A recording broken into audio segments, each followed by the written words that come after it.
আসসালামু আলাইকুম। আপনি যদি কাউকে সহজ দৃশ্য আঁকানো শেখাতে চান তাহলে এই ভিডিওটি আপনার জন্য। স্কেল দিয়ে হোক অথবা হাত দিয়ে হোক আর্ট পেপারের মাঝামাঝি সোজা একটা দাগ টানতে বলুন অথবা নিজে টানুন। এরপর দেখুন দাগের একটু উপরে মাঝামাঝিতে এভাবে একটা দাগ টেনে উপর দিকে তুলে এটার সাথে এটা লেগে দিয়ে একটা ত্রিভুজ আঁকুন। এটা আপনি স্কেল দিয়ে আঁকতে পারেন অথবা হাত দিয়ে আঁকা সবচেয়ে বেশি ভালো হয়। এরপর সোজা একটা দাগ এটার থেকে নিচের দিকে নেমে দিবেন, এখান থেকে এটার সাথে লেগে দিবেন। এই আরো দুইটা দাগ নিচের দিকে টানবেন এভাবে, আরো দুইটা দাগ দুই পাশে এবং আরো দুইটা দাগ এই দুই পাশে। এরপর দেখুন এটার সাথে মিলে দিলাম, এটার সাথে মিলে দিলাম, এটার সাথে মিলে দিলাম, এটার সাথে এবং এটার সাথে মাঝে একটা করে সোজা দাগ হবে শুধু। এরপর আমার মতো করে দুই পাশে দুইটা দাগ দিন। দেখুন এই তো একটা সোজা দাগ, এই তো আরেকটা সোজা দাগ, আবার এখানে একটা সোজা দাগ, এখান থেকে আরেকটা সোজা দাগ।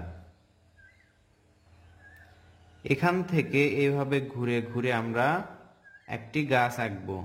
সুন্দর একটা গাছ আঁকছি, মনোযোগ দিন। এই তো একটা গাছ।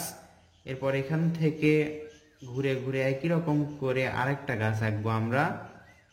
দেখুন কত সহজ দৃশ্য আঁকা। এরপর আমরা দেখুন এই দাগ থেকে এভাবে করে একটু ভাঁজ করে এটার সাথে লেগে দিব। আবার দেখুন এখান থেকে একটু ভাঁজ করে এটার সাথে লেগে দিব। এই ঘর থেকে একটু দেখুন এই গাছের সাথে লেগে দিলাম, আবার এখান থেকে এত দূর পর্যন্ত। এখানে দেখুন এইভাবে তুলে দিব,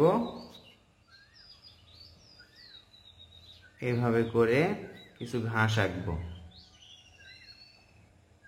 আবার এখান থেকে এদিকে তুলে দিব, এখানেও কিছু ঘাস আঁকবো। তো বন্ধুরা, এই হলো সহজ কৌশলের সুন্দর একটি দৃশ্য। এই দৃশ্যটি আঁকবেন, আঁকার পর যদি রং করতে পারেন দেখবেন অনেক সুন্দর হবে। আকাশটা সাদা রেখে এই গাছপালাগুলো আছে এগুলোতে রং করবেন, ঘরে রং করবেন। এরপর দুই পাশে দেখতে পাচ্ছেন এগুলোতে হালকা সবুজ রং করলেই, আর এগুলোতে যা মন চায় সেই রংটা করে দেখবেন ইনশাল্লাহ অনেক সুন্দর হবে। অল্প সময়ে কৌশলের সুন্দর সুন্দর দৃশ্য আঁকার ভিডিও পেতে আমাদের সাথেই থাকুন। চ্যানেলটি ভালো লাগলে সাবস্ক্রাইব করে বেল আইকনটি বাজিয়ে রাখবেন। ধন্যবাদ সবাইকে। আসসালামু আলাইকুম।